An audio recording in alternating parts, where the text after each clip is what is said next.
Di antara bahayanya apa? Bahwa kitab yang dibaca itu madsus. Yang pertama, ada kalanya kitab itu memang betul-betul karya orang non ahli sunnah wal jamaah. Hanya saja judulnya yang bagus. Muhammad bin Abdul Wahab, salah satu bukunya namanya Kitabut Tauhid. Judulnya bagus apa tidak? Sangat bagus sekali. Orang yang melihat, oh ini isinya tentang tauhid. Padahal isinya tentang tasbih. Judul sama isi tidak sama. Judulnya Aqidatu Ahli Sunnah wal Jamaah. Bagus enggak judulnya? Bagus sekali. Orang yang baru belajar membaca kitab ini, wah ini bagus ini. Akidahnya kelompok yang selamat nanti. Nah, akhirnya dibaca, ternyata judul dan isinya itu berbeda sama sekali. Salatullah, salamullah, alal hadi, rasulillah. Assalamualaikum warahmatullahi wabarakatuh.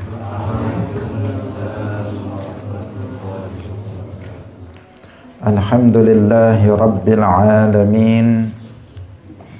Lahu ni'matu wa lahul fadlu wa lahul thana'ul hasan. Wassalawatullahil barrir rahim wal malaikatil muqarrabin ala sayyidina wa maulana Muhammadin wa ala alihi wa ashabihi tayyibin tahirin. Allahumma la sahla illa ma ja'altahu sahla wa anta taj'alul hazna idha syi'ta sahla. Allahumma arzuqna al-ikhlasa fi niyyati wal qawli wal amal wa ba'du.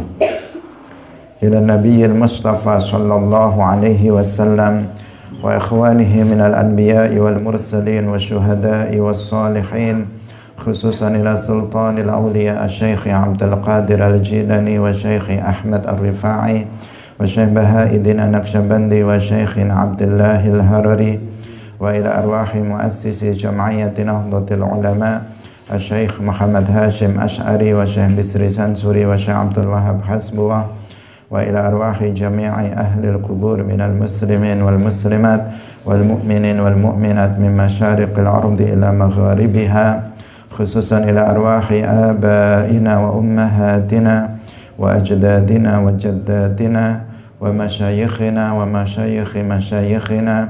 Al-Fatihah.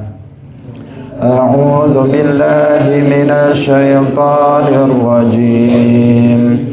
Bismillahirrahmanirrahim. Alhamdulillahi rabbil alamin. Ar-Rahmanir-Rahim. Maliki yaumiddin. Iyyaka na'budu wa iyyaka nasta'in. Ihdinas siratal mustaqim. Siratal ladzina an'amta 'alaihim ghairil maghdubi 'alaihim waladdallin. Amin. Hadirin hadirat kaum muslimin muslimat, pemirsa Madu TV rahimakumullah. Alhamdulillah, pagi hari ini Allah Subhanahu wa taala masih mengkaruniakan nikmat-nikmatnya kepada kita, nikmat kesehatan, nikmat iman, nikmat taufik, sehingga kita bisa kembali bersama-sama dalam majelis yang mulia, yaitu majelis Ilmuddin, majelis pengajian tafsir ayat-ayat akidah. Semoga Allah Subhanahu wa taala memberikan pemahaman terhadap kita terhadap ilmu-ilmu agama. Amin ya rabbal alamin. Salawat dan salam semoga tetap terlimpahkan kepada Nabi Agung, makhluk yang termulia, khatamun nabiyyin, imamul anbiya wal mursalin, sayyidina wa maulana Muhammad sallallahu alaihi wasallam, para sahabatnya, keluarganya, serta seluruh umat Islam yang mengikuti beliau ila yaumil qiyamah. Hadirin hadirat rahimakumullah, pada hari ini kita mengulang kajian tentang tafsir surat Al-Qamar ayat 14. Karena beberapa waktu lalu ada kesalahan teknis, sehingga hari ini kita ulang. Tafsir Al-Quran surat Al-Qamar ayat 14. Bismillahirrahmanirrahim. Tajri bi'ayunina jazaa'an liman kana kufir. Tajri bi'ayunina jazaa'an liman kana kufir. Perahu tajri bi'ayunina, perahu berlayar, yang berjalan atau berlayar, itu adalah perahu Nabi Nuh. Bi'ayunina, dengan pemeliharaan atau penjagaan kami. Jazaa'an liman kana kufir, sebagai balasan bagi orang yang telah diingkari kaumnya, yaitu Nabi Nuh alaihi salam. Hadirin rahimakumullah, ayat ini adalah ayat mutasyabihat, yaitu ayat yang dari segi makna, dari sisi bahasa itu memiliki lebih dari satu makna. Karena kata ain di dalam bahasa Arab yang jamaknya itu adalah ayun, sebagaimana disebutkan dalam ayat ini, itu memiliki beberapa makna. Al-ain bisa berarti al-jarihah, anggota badan, seperti mata, seperti yang kita miliki ini, mata, anggota badan. Ini bisa, dan ini adalah makna zahirnya, makna pertama yang dipahami ketika kata ini disebut. Ketika seseorang mengatakan al-ain, maka yang dipahami pertama adalah mata yang merupakan anggota badan. Kemudian al-ain itu juga bisa berarti al-mamba, artinya mata air, jadi sumber air, bisa berarti ini. Misalnya takhruju atau yakhrujul ma minal aini, dia adalah merupakan sumber air. Air itu telah keluar dari sumbernya. Itu yang dimaksud oleh perkataan tersebut. Kemudian al-ain juga bisa memiliki makna al-jasus, artinya spion atau mata-mata. Ini bisa berarti seperti itu. Kemudian al-ain juga bisa berarti hifdzun atau hirasah, penjagaan, dan seterusnya. Ini untuk menggambarkan bahwa kata ain dalam bahasa Arab memiliki lebih dari satu makna.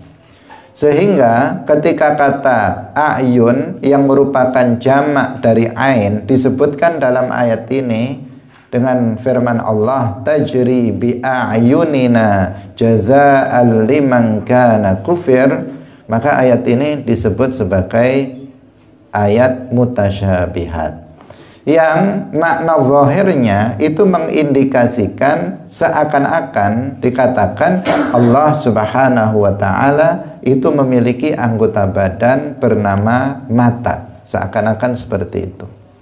Dan karena bentuknya itu adalah jamak, artinya matanya itu kalau secara zahir itu dikatakan 3 atau lebih, bisa 3, 4 dan seterusnya. Bukan 2 atau 1. Karena kalau 1 menggunakan isim mufrad, kalau 2 menggunakan isim musanna, di sini menggunakan jamak taksir ayun. Maka seakan-akan dikatakan Allah punya anggota badan namanya mata, dan matanya itu minimal ada 3. Makna yang seperti ini jelas tidak sesuai dengan ayat muhkamat yang menegaskan Allah tidak serupa dengan makhluk. Karena memiliki mata yang merupakan anggota badan itu adalah sifat makhluk. Dan kemarin sudah kita sebutkan ijma' dari para ulama sebagaimana yang disebutkan oleh Al-Imam Abu Ja'far At-Tahawi As-Salafi, seorang ulama salaf bernama Abu Ja'far At-Tahawi.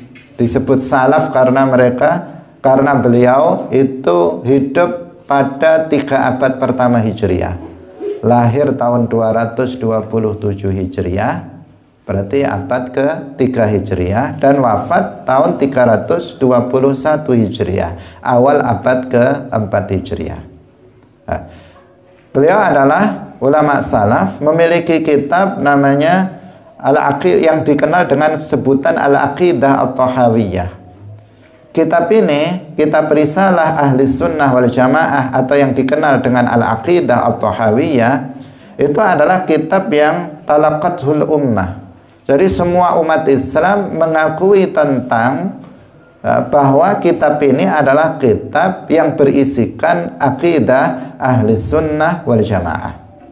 Bukan dari kalangan kita saja, Al-Asy'ariyah wal Maturidiyah, yang mengakui kitab ini sebagai kitab Ahlus Sunnah wal Jamaah, sampai orang Wahabi pun mereka juga mengakui kitab ini sebagai kitab Ahlus Sunnah wal Jamaah yang berisikan akidah Rasulullah dan para sahabatnya.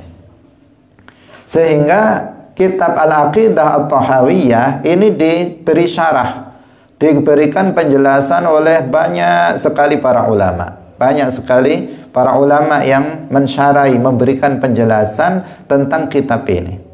Di antara yang memberikan penjelasan itu bahkan juga ada kalangan Mujassimah. Di antaranya adalah yang dikenal dengan Abul Is. Abil Is ini adalah tokoh Mujassimah, panutan orang Wahabi, yang kitab syarahnya terhadap kitab Al-Aqidah At-Tahawiyah itu menyebar luas karena disebarluaskan oleh kelompok Wahabi. Nah, di dalam kitab ini itu terkadang antara matan dengan syarah itu bertentangan. Jadi dia ingin menjelaskan matan Al-Aqidah At-Tahawiyah, tetapi dia justru bertentangan matan dengan syarahnya. Itu sebuah keanehan. Sebagian bahkan itu ada yang dihapus.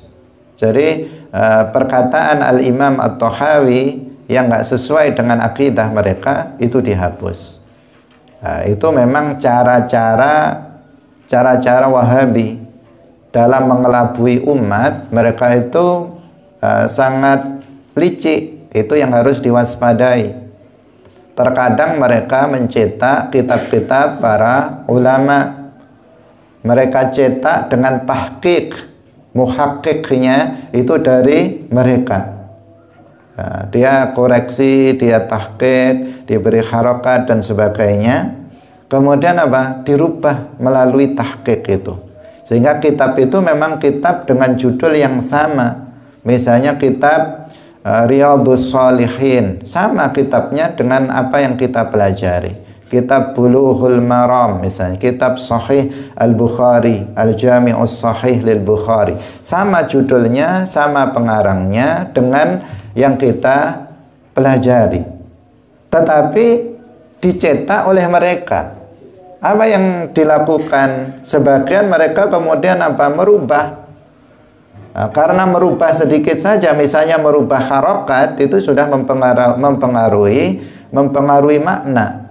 Merubah menambah wawu, mengurangi wawu, menambah alif, mengurangi alif, misalnya, itu saja sudah merubah makna. Apalagi kemudian sampai menghapus sebagian kalimat yang ada dalam kitab itu, maka itu sudah pasti akan merubah makna. Dan itu terjadi. Dilakukan oleh mereka. Bahkan itu dianggap oleh mereka sebagai sebuah kewajiban an-nahyu 'anil munkar, yaitu mengingkari sebuah kemungkaran yang ada dalam sebuah kitab. Kalau menurut mereka, oh ini dalam kitab ini ada kemungkarannya, kita hapus saja bagian sini. Nah, karena ini mungkar, wajib bagi mereka menghapusnya, kemudian mereka mencetaknya, kemudian mengedarkannya kepada umat Islam.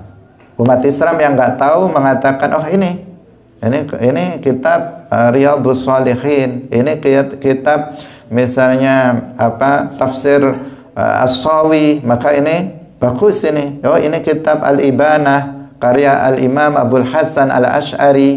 Oh, ini kitab punya karya Sultanul Auliya Syekh Abdul Qadir Al-Jilani Al-Ghunyah. Maka ini bagus ini, kita baca dan seterusnya. Padahal di dalamnya sudah ada perubahan-perubahan.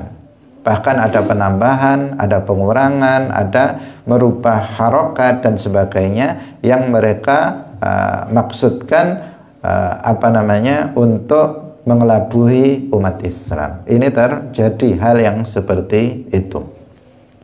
Hadirin rahimakumullah, termasuk dalam Al-Aqidah At-Tahawiyah ini ada bagian yang dihapus, misalnya perkataan Al-Imam At-Tahawi, wa man wassafallaha bima'nan min ma'anil bashari faqad kafar.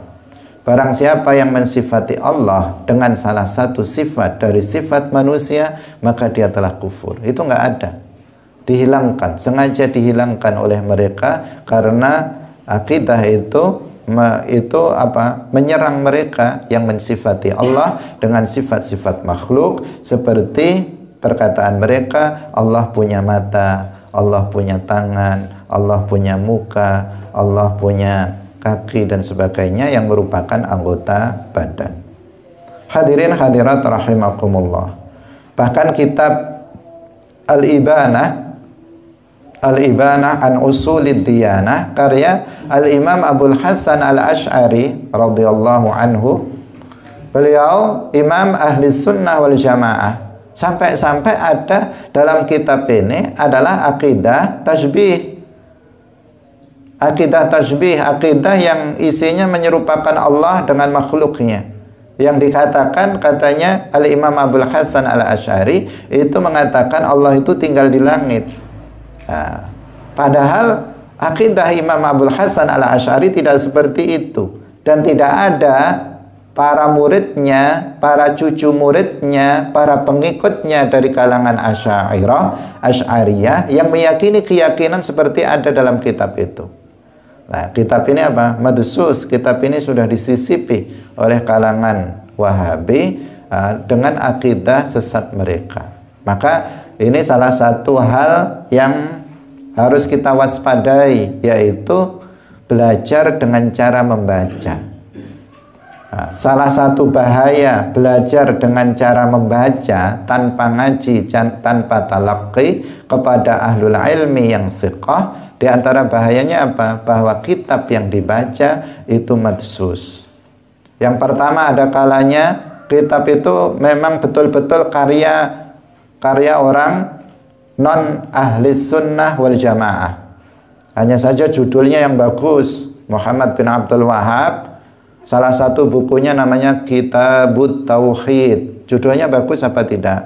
Sangat bagus sekali. Orang yang melihat, oh ini isinya tentang tauhid, padahal isinya tentang tasbih. Judul sama isi tidak sama. Judulnya Aqidatu Ahli Sunnah wal Jamaah. Bagus enggak judulnya? Bagus sekali. Orang yang baru belajar membaca kitab ini, wah ini bagus ini. Akidahnya kelompok yang selamat nanti. Nah, akhirnya dibaca, ternyata judul dan isinya itu berbeda sama sekali. Itu kemungkinan yang pertama. Kemungkinan yang kedua, kitabnya itu disisipi tadi. Nah, kitabnya benar, pengarangnya benar, tetapi isinya sudah disisipi dengan paham-paham yang menyimpang. Seperti tadi kita contohkan kitab Al-Ibanah an Usulid Diyanah, Maqalat Al-Islamiyyin, itu juga karya Al-Imam Abdul Hasan Al-Asy'ari yang isinya juga disisipi oleh paham-paham yang menyimpang. Kemudian juga ada kitab karya Asy-Syaikhul Akbar Muhyiddin Ibnu Arabi, namanya kitab Al-Futuhat Al-Makkiyah, dan juga kitab Fususul Hikam. Di dalamnya itu juga disisipi oleh paham-paham yang menyimpang, sehingga kemudian sekarang dikenal Asy-Syaikhul Akbar, Muhyiddin Ibnu Arabi, seorang ulama besar yang ahli di dalam banyak sekali disiplin ilmu. Nah, beliau di dalamnya terdapat paham-paham hulul dan al-wahdah, sehingga dikenal beliau sekarang sebagai orang yang pembawa paham wahdatul wujud. Padahal beliau sendiri yang mengatakan man qala bil hululi fadinuhu ma'lul wa ma qala bil ittihadi illa ahlul ilhad. Beliau yang mencela hulul, beliau yang mencela paham wahdatul wujud, al-wahdah al-mutlaqah, tetapi justru beliau yang dituduh sebagai pembawa paham itu. Karena dalam kitab beliau itu disisipi oleh orang yang nggak bertanggung jawab paham-paham hulul dan al-wahdah al-mutlaqah. Seperti kitab Al-Ghunyah itu juga seperti itu. Karya Sultanul Auliya Syekh Abdul Qadir Al-Jilani radhiyallahu anhu, isinya juga disisipi oleh mereka paham yang menyimpang. Bahkan kitab Al-Wasiyah karya Al-Imam Abu Hanifah radhiyallahu anhu juga tidak selamat dari tangan-tangan mereka. Kitab Riyadhus Shalihin yang dicetak oleh Saudi Arabia oleh orang Wahabi itu juga dihilangkan sebagian hal. Tafsir As-Sawi yang merupakan hasiah dari tafsir Jalalain itu juga ada bagian yang dihilangkan oleh mereka. Dan seterusnya. Kalau berbicara itu maka akan sangat panjang. Yang intinya bahwa sangat berbahaya seseorang belajar dengan membaca. Karena kitab yang dibaca itu ada kalanya pengarangnya benar, kitabnya benar nisbatnya kepada pengarang, tetapi isinya madsus. Ada kalanya yang ketiga kitabnya benar, pengarangnya benar, kitabnya, cetakannya juga sudah benar, tetapi pemahamannya yang salah. Ada kalanya juga pengarangnya benar, kitabnya benar, tetapi ada salah cetak di dalamnya. Ada salah cetak itu sesuatu yang hampir dipastikan dalam sebuah pencetakan buku. Seketat-ketatnya percetakan di dalam mengedit sebuah buku untuk dicetak, maka akan terjadi kesalahan juga dalam beberapa tempat. Ini sesuatu yang wajar, tetapi nggak boleh kemudian seseorang sembrono. Tidak boleh seseorang sembrono. Sebagian percetakan zaman sekarang itu tujuan utamanya adalah bisnis. Berbeda dengan percetakan kitab pada masa lalu. Tujuan utamanya adalah untuk dakwah agama. Sehingga sebelum dilakukan percetakan kitab, maka terlebih dahulu mereka memiliki tim dari para ulama untuk mengoreksi, untuk mentashih nuskhah yang akan dicetak sebelum kemudian naik percetakan. Nah, setelah dipastikan bahwa itu netral dari kesalahan-kesalahan, kemudian baru dicetak. Itu pun masih pasti ditemukan di sana sini ada kesalahan, meskipun itu tidak fatal, tapi selalu ada kesalahan. Kita juga mencetak beberapa buku, sudah kita terbitkan, tetapi setiap cetakan selalu saja ada yang kurang, ada yang salah, dan seterusnya. Karena memang itu kita letaknya salah. Manusia ini letaknya salah, tetapi paling tidak kesalahan itu bukan kesalahan yang fatal.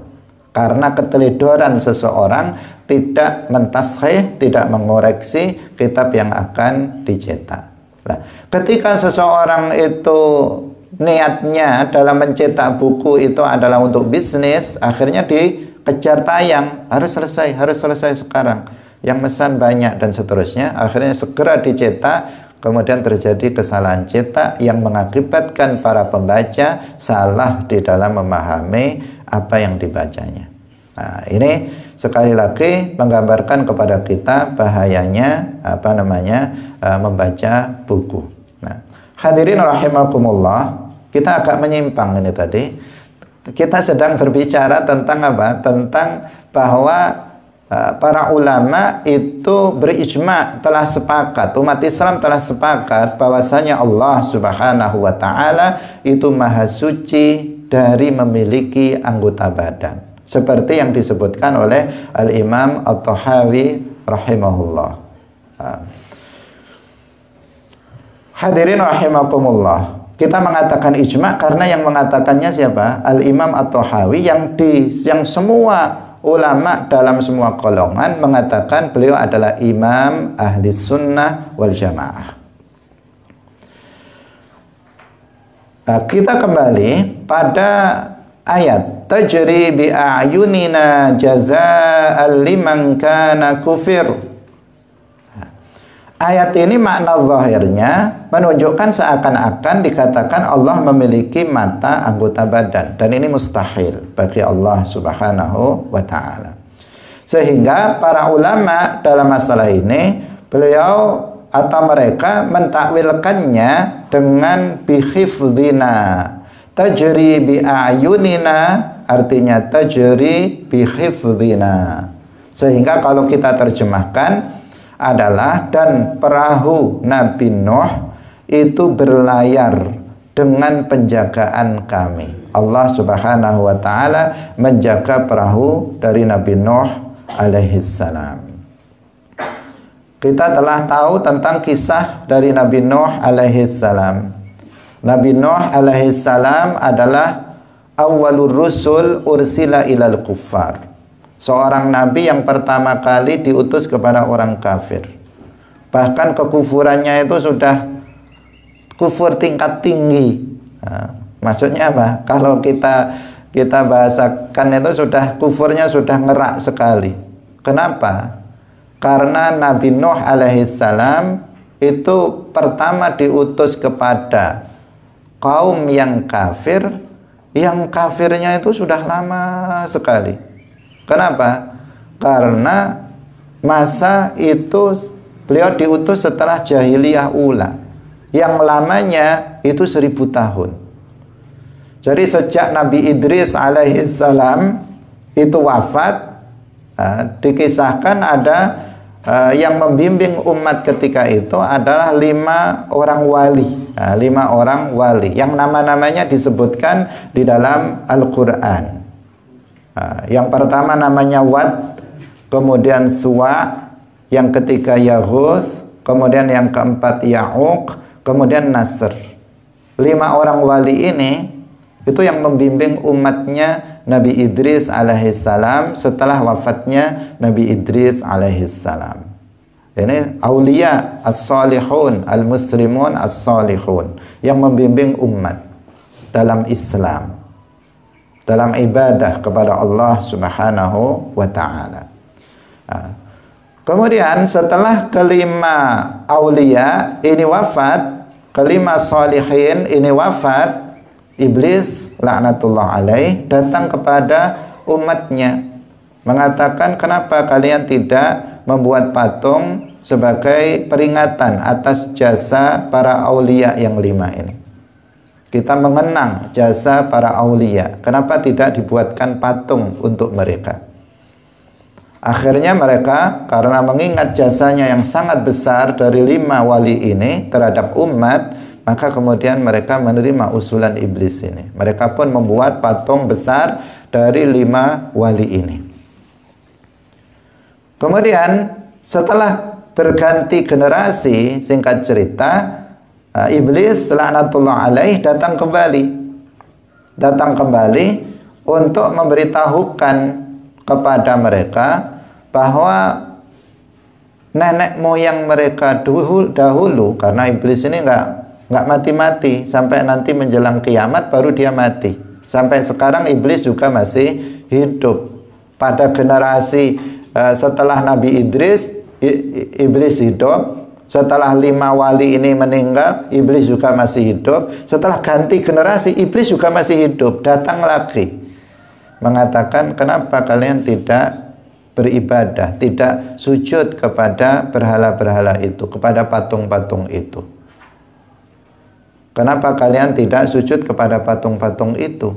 Nenek moyang kalian dahulu membuat patung ini untuk disembah.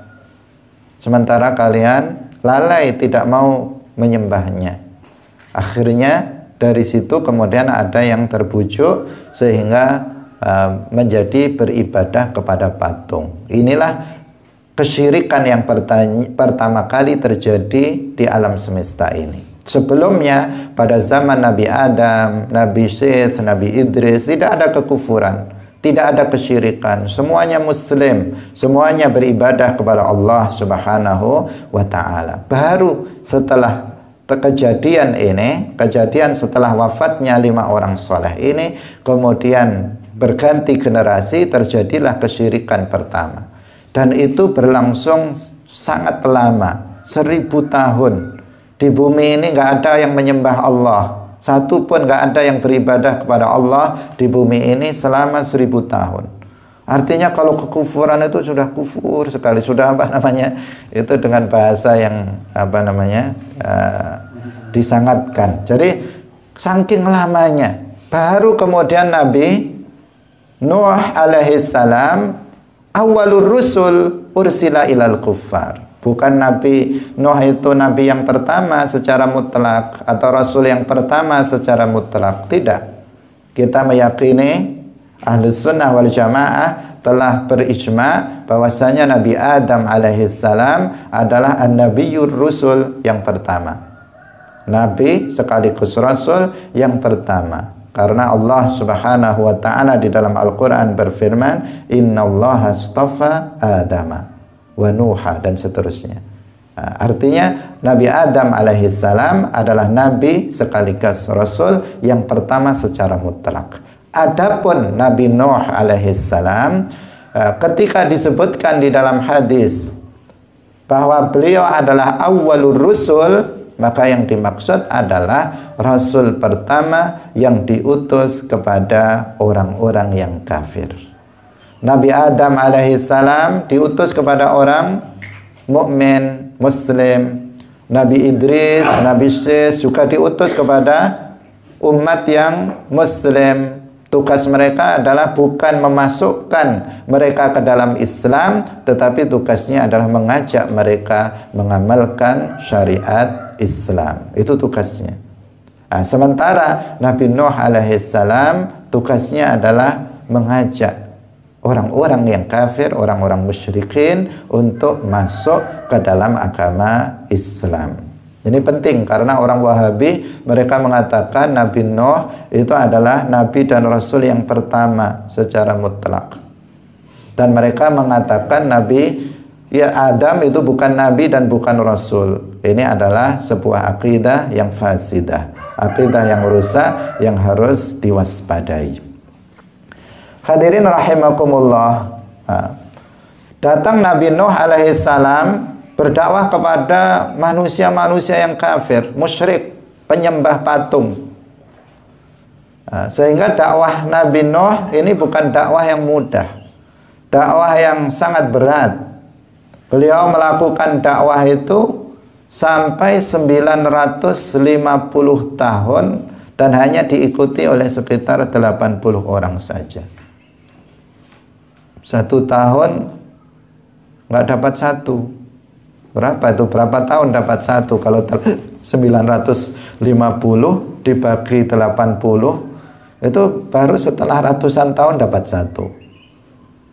Jadi ini dakwah yang super berat. Super berat. Kita seandainya posisinya di Nabi Nuh alaihissalam nggak kuat dakwah seperti itu. Setahun saja nggak dapat pengikut, ya kita bisa udah saya ke sawah aja nggak usah dakwah misalnya, atau saya kerja aja nggak usah berdakwah. Jangankan setahun, mungkin 1 bulan saja kita misalnya mengajak orang, nggak ada yang peduli, ayo kita ngaji, ayo kita ngaji misalnya, terus nggak ada satupun yang menanggapi, mungkin kita putuskan untuk bubar saja kita dakwahnya. Tetapi Nabi Nuh alaihissalam beliau berdakwah 950 tahun. Dalam Al-Quran disebutkan, وَلَقَدْ أَرْسَلْنَا نُوحًا إِلَى قَوْمِهِ فَلَبِثَ فِيهِمْ أَلْفَ سَنَةٍ إِلَّا 50 عَامًا. Dan kami telah mengutus Nabi Nuh alaihissalam kepada kaumnya, dan dia tinggal berdakwah bersama mereka selama 1000 tahun kurang 50 tahun. Berarti 950 tahun. Fa akhadhahumut tufanu wa hum zalimun. Setelah itu Allah Subhanahu wa taala itu menurunkan wahyu kepada Nabi Nuh alaihi salam bahwa ini umat yang akan beriman sudah nggak ada lagi. Yang akan beriman sudah cukup 80 ini saja. Setelah ini nggak akan ada lagi yang masuk ke dalam agama Islam. Maka kemudian Nabi Nuh alaihissalam berdoa agar memusnahkan mereka-mereka yang kafir.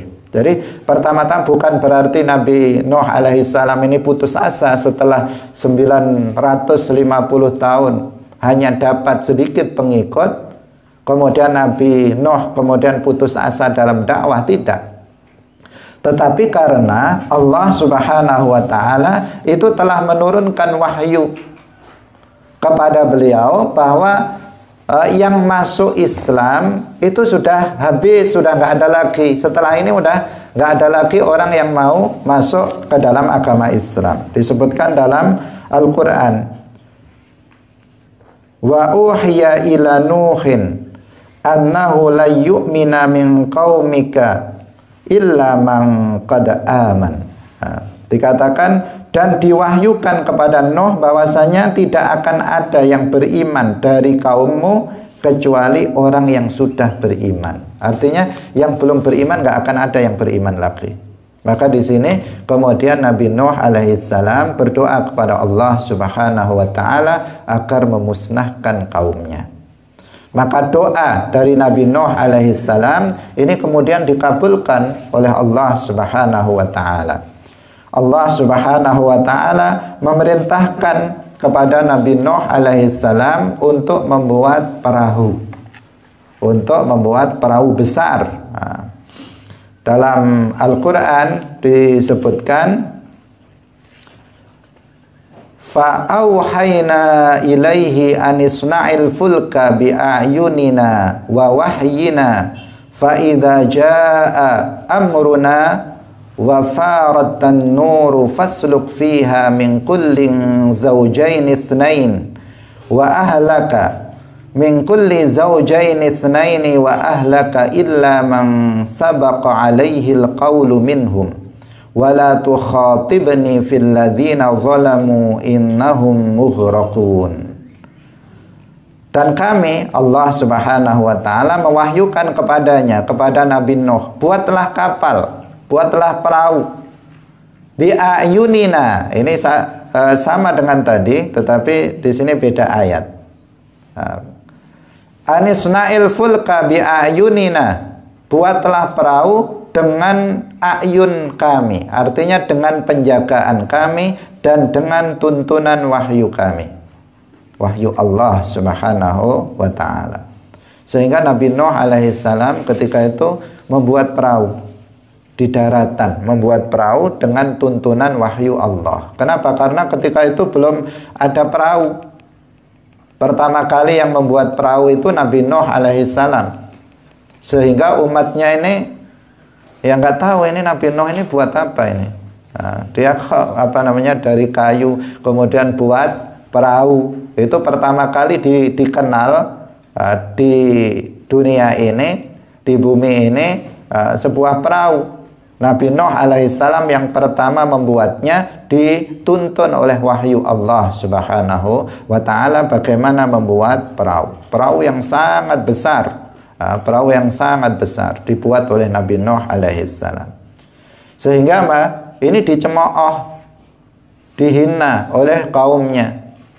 Nabi Nuh alaihissalam selama ini yang berdakwah kepada kita sekarang sudah beralih profesi menjadi tukang kayu sekarang dia.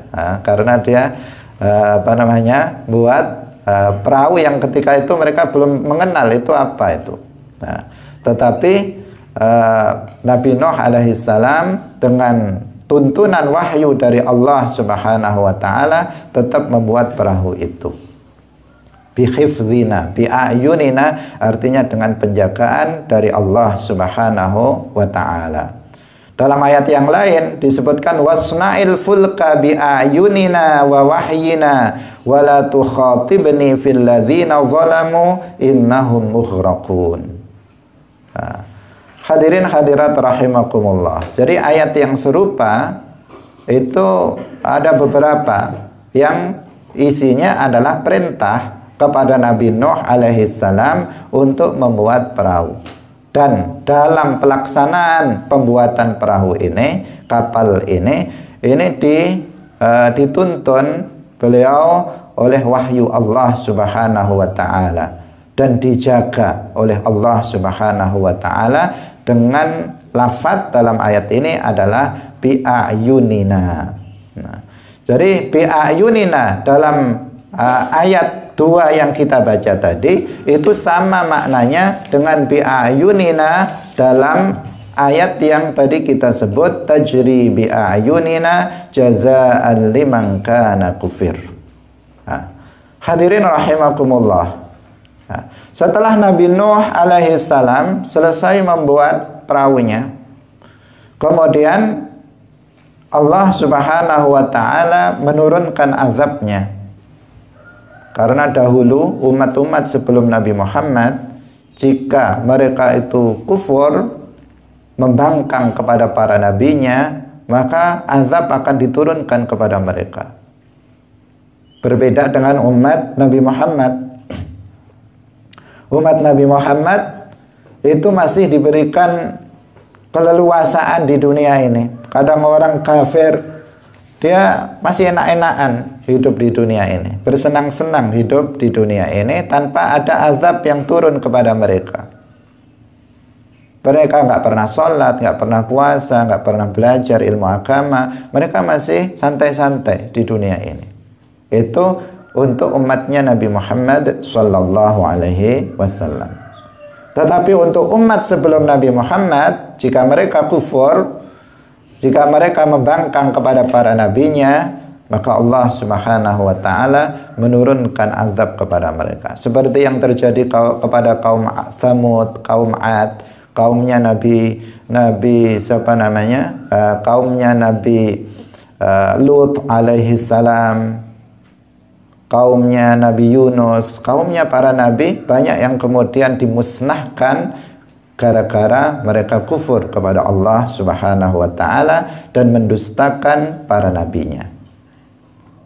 Hadirin rahimakumullah, termasuk kaumnya Nabi Nuh alaihissalam. Setelah 950 tahun Nabi Nuh alaihissalam berdakwah, kemudian Allah sudah memberitahunya nggak ada lagi yang mau beriman setelah 80 orang ini, maka kemudian mereka pun dimusnahkan. Musnah total selain Nabi Nuh dan umatnya yang beriman. Disebutkan dalam ayat tadi bahwa ketika itu banjir bandang itu terjadi. Langit menurunkan hujan yang dalam waktu yang sangat lama. Kemudian bumi juga mengeluarkan airnya. Dari atas turun hujan dengan sangat lebat dan dalam jangka yang sangat lama.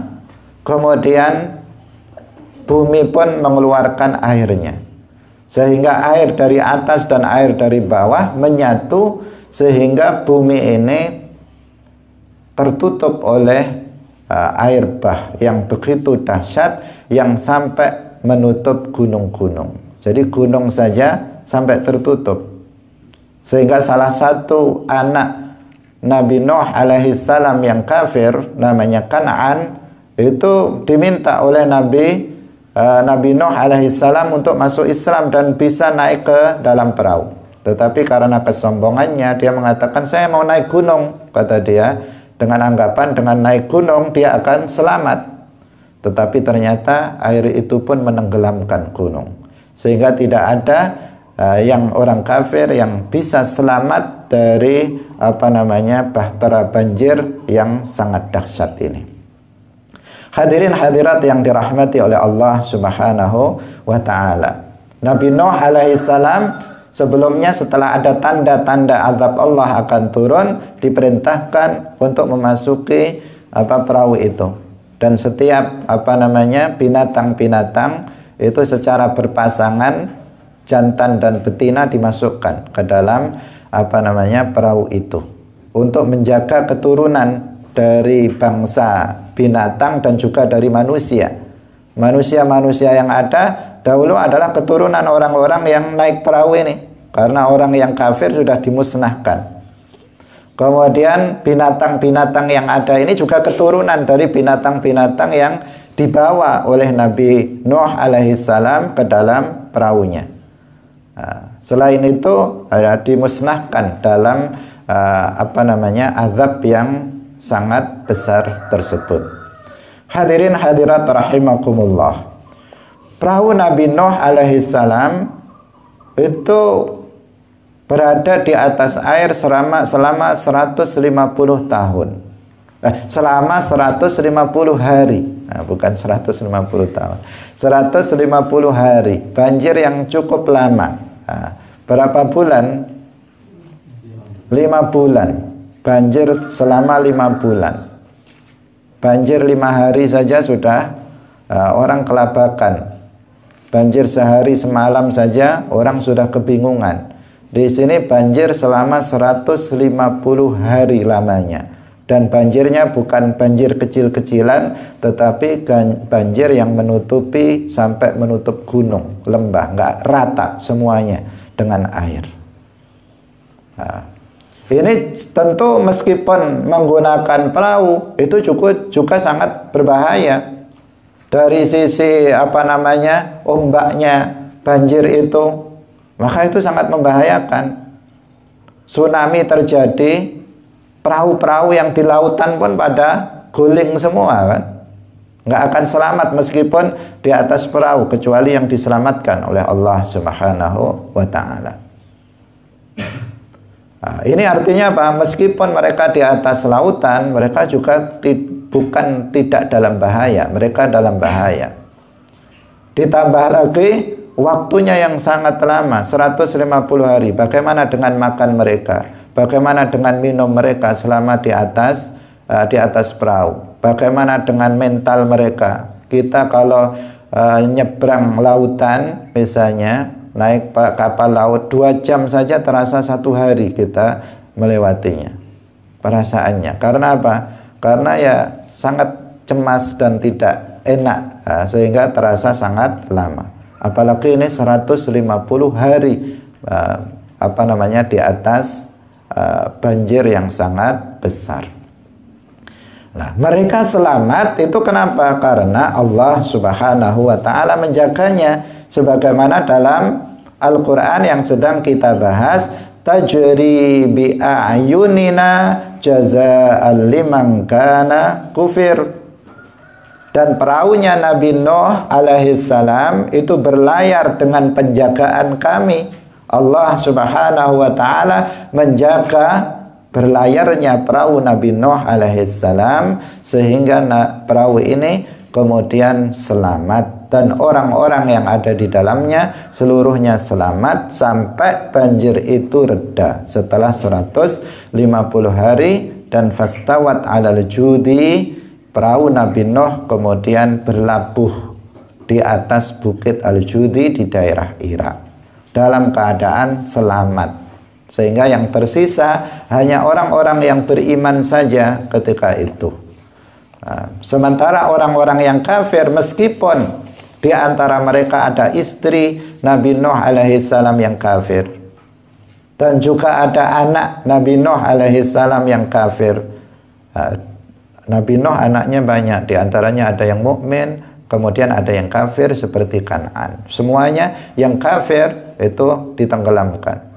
Karena keluarga yang kafir pada hakikatnya dia bukan keluarga dari Nabi Nuh alaihissalam. Dari sisi nasab iya, tetapi ketika mereka berbeda akidah, ketika mereka telah menyimpang dari Islam, mereka dalam kekufuran, maka pada hakikatnya mereka adalah bukan keluarga Nabi Nuh alaihissalam.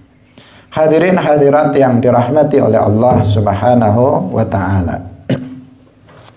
Ini juga sekaligus menggambarkan kepada kita bahwasanya